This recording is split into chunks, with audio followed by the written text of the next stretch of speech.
नमस्कार। कहानी छोटी सीख बड़ी में आप सभी का हार्दिक स्वागत है। माँ, बेटा और बहू तीनों ही खाने की टेबल पर बैठकर खाना खा रहे थे। खाना खाते समय लड़का अपनी पत्नी को बोला, सीमा, तुमने आज भी दाल चावल बनाया। खाना बनाने में तो आलस मत किया करो तुम। बस हाउसवाइफ ही तो हो। तुम घर पर ही तो रहती हो। तुम्हें रसोई में कुछ अलग अलग खाना बनाना अच्छा नहीं लगता क्या? क्यों रोज एक ही तरह का खाना बनाती हो? सीमा बोली, मैं आज सूजी की खीर बनाने वाली थी, पर रसोई में सूजी खत्म हो गई थी। मैंने कल ही ऑर्डर किया था, पर अभी तक आया नहीं। मैं कल बनाऊंगी। रसोई घर में कुकर की सीटी बजती है और खाने के समय सीमा रसोई घर से आती है। रसोई घर से वापस आते वक्त डाइनिंग टेबल पर बैठकर सीमा बोली, मैंने कुकर में आलू डाले हैं। शाम को मैं आलू के बड़े बनाने वाली हूँ। यह सुनकर उसकी सास को भी खुशी हुई। गोपाल बोला, अच्छा है, तुम दोनों को अपनी पसंद की चीज बनाने में और खाने में बहुत मजा आता है। इतने में दरवाजे की बेल बजी। सीमा वापस खाने के टेबल पर से उठी और दरवाजा खोला। डिलीवरी बॉय सूजी लेकर खड़ा था। पार्सल लेकर सीमा वापस खाने की टेबल पर खाना खाने के लिए बैठी। तभी माँ बेटे से बोली, तूने अगर दरवाजा खोला होता तो फिर क्या होता? बेचारी अच्छे से खाना भी नहीं खा सकती। तो बेटा बोला, सॉरी, मैं उठ नहीं सकता। मुझे ऑफिस जाने के लिए देर हो रही है। फिर वह रूम में चला जाता है। वो सीमा को आवाज देता है, मेरी फाइल नहीं मिल रही है, तुम ढूंढ कर दो सीमा। फिर से एक बार खाने की टेबल से उठने ही वाली थी और उसकी तरफ जाने ही वाली थी, तभी सास ने उसे रोका। छोटा बच्चा नहीं है वो, खाओ तुम खाना। थोड़ी देर बाद रूम से गोपाल की आवाज आई, फाइल मिल गई। सास और बहू दोनों ही खाने की टेबल पर एक दूसरे की तरफ देखकर हंसने लगी।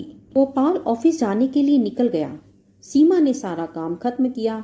रात को आलू वड़ा, खिचड़ी, नाती भी बनाई। खाना देख गोपाल और सास खुश हो जाते हैं। सीमा सब काम निपटा के सो जाती है। दूसरे दिन सुबह गोपाल उसके बेडरूम में फाइल ढूंढ रहा था और वह फाइल ढूंढने की वजह से पूरा बेडरूम अस्त व्यस्त कर देता है। गोपाल अकेले में बड़बड़ा रहा था, इस घर में कभी भी कोई चीज समय पर नहीं मिलती है। इन औरतों को कोई काम नहीं होता, इसलिए दिन भर इधर का सामान उधर और उधर का सामान इधर करती रहती हैं। उसकी आवाज से सीमा वापस उसके रूम में आती है और रूम की बुरी हालत देखकर उसे गोपाल पर गुस्सा आता है। वह गोपाल को पूछती है, आप क्या कर रहे हो? तभी गोपाल बोलता है, मैंने जो फाइल तुम्हें कल दी थी वो फाइल कहाँ पर है? सीमा तुरंत वह फाइल बाहर निकालती है और गोपाल को दे देती है। सीमा गोपाल को कहती है, इतना सारा सामान बिखेरने से पहले मुझे एक बार पूछा तो होता, कितना सामान बिखरा पड़ा है, मैं क्या दिन भर यही काम करती रहूं? उल्टा गोपाल सीमा पर चिल्ला देता है और बोलता है कि क्या काम रहता है दिन भर तुम्हें? इतना काम भी तुम नहीं कर सकती हो क्या? दिन भर सोते ही तो रहती हो सिर्फ। माँ के कहने पर हाउसवाइफ से शादी करके मैंने बहुत बड़ी भूल की। ऐसा बोलकर गोपाल ऑफिस जाने के लिए निकल गया। पति पत्नी का बोलना माँ के कानों पर पड़ता है, जो गोपाल को पता नहीं था। माँ सीमा के पास जाती है, तभी सीमा रो रही होती है। कोई भी गलती नहीं होते हुए भी गोपाल उस पर चिल्लाया। यह उनको पता था। सीमा से वह बहुत प्यार करता है, सीमा भी उसे बहुत प्यार करती है। सास ने सीमा को शांत किया। फिर दोनों ने गोपाल को अच्छा सबक सिखाने के लिए प्लान बनाया। दूसरे दिन सुबह गोपाल नींद से जागा, तभी वह सीमा पर चाय के लिए चिल्ला रहा था। तभी माँ नजदीक के सोफे पर बैठी थी।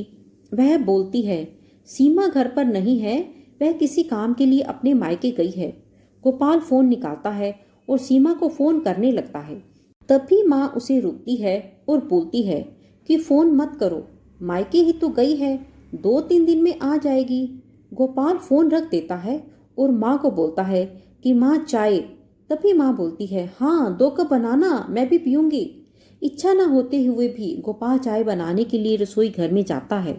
माँ सोफे से खड़ी होती है, बेटा गोपाल को पुकारती है।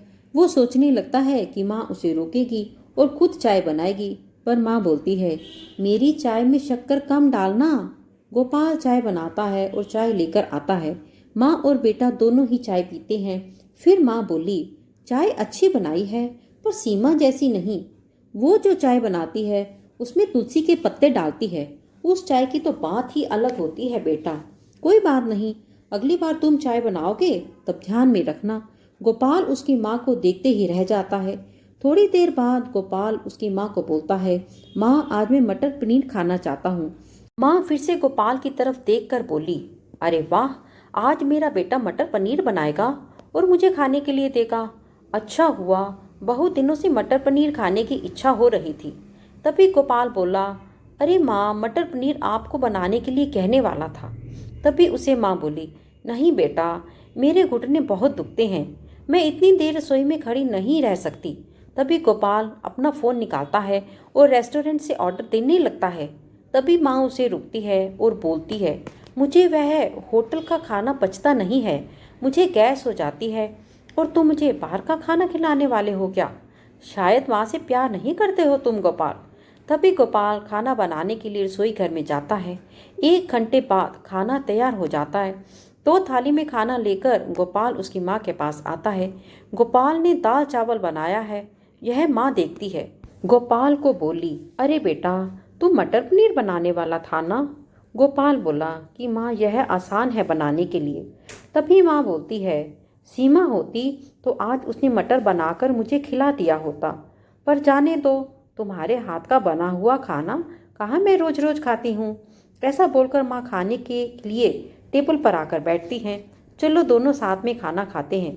गोपाल ने पहला निवाला मुंह में डाला ही था, तब माँ उसे बोली, अरे बेटा, दाल में नमक कम है, जा और नमक लेकर आ। वो खाते खाते उठता है और रसोई घर से नमक लेकर आता है और फिर माँ को देता है। फिर वो माँ को पानी दे देता है। इस समय गोपाल के चेहरे पर गुस्सा स्पष्ट रूप से दिख रहा था। गोपाल को अब समझ में आ रहा था कि वह सीमा के साथ जिस प्रकार का बर्ताव कर रहा था, उसे कितना बुरा लगता होगा। वो यह सब खुशी से करती थी। उसके चेहरे पर कभी भी कोई शिकन नहीं दिखी। वह सोचते सोचते खाना खा रहा था, पर माँ यहीं पर नहीं मानी। खाना खाने के बाद माँ गोपाल को बर्तन धोने के लिए कहती है और माँ अपने रूम में आराम करने के लिए चली जाती है। माँ उसे परेशान करने का कोई मौका नहीं छोड़ती। वो गोपाल को बुलाकर चादर ओढ़ने के लिए कहती है। उसके बाद गोपाल रूम से बाहर जाता है तो उसे माँ रोकती है और एसी का टेम्परेचर कम करने को कहती है। अब इन सभी कामों की वजह से वह चिड़चिड़ करने लगता है, लेकिन कुछ बोल भी नहीं पाता। दूसरे दिन सुबह जल्दी उठ जाता है। उसे ऑफिस जाना होता है, इसीलिए वह जल्दी सब्जी काटता है, पर उसका ध्यान सब्जी की तरफ नहीं होता। वह सीमा पर विचार कर रहा होता है। वह सोच रहा होता है, हाउसवाइफ का काम आसान होता है, ऐसा मुझे लगता था, पर सच में वैसे नहीं है। मैं कितना गलत बर्ताव करता था सीमा के साथ। मन ही मन पछता रहा होता है। तभी सब्जी काटते समय अपनी उंगली काट लेता है। वह उठकर वॉश बेसिन में उंगली धोने के लिए जाता है। ऐसे में सीमा उसके पास आती है और हाथ पर पट्टी बांधने लगती है।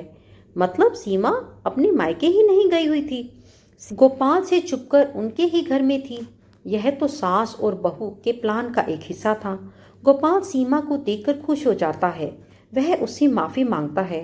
वह बोलता है कि सीमा, घर का काम करना बहुत आसान होता है। तुम घर पर रहती हो, तुम्हें क्या काम रहता है, ऐसा मैं हमेशा ही बोलता था, पर एक ही दिन में मुझे सब समझ आ गया है। मैं तुम्हें ऐसा कभी नहीं बोलूँगा और इसके आगे हम एक साथ घर के काम करेंगे। अगर घर हमारे दोनों का है तो घर के काम भी हम दोनों ही करेंगे। दोनों का बोलना माँ बाहर सुन रही थी। वह दोनों के लिए बहुत खुश थी। आपको हमारी ये वीडियो कैसी लगी? प्लीज़ प्लीज़ प्लीज़ हमें कमेंट बॉक्स में लिखकर ज़रूर बताइएगा।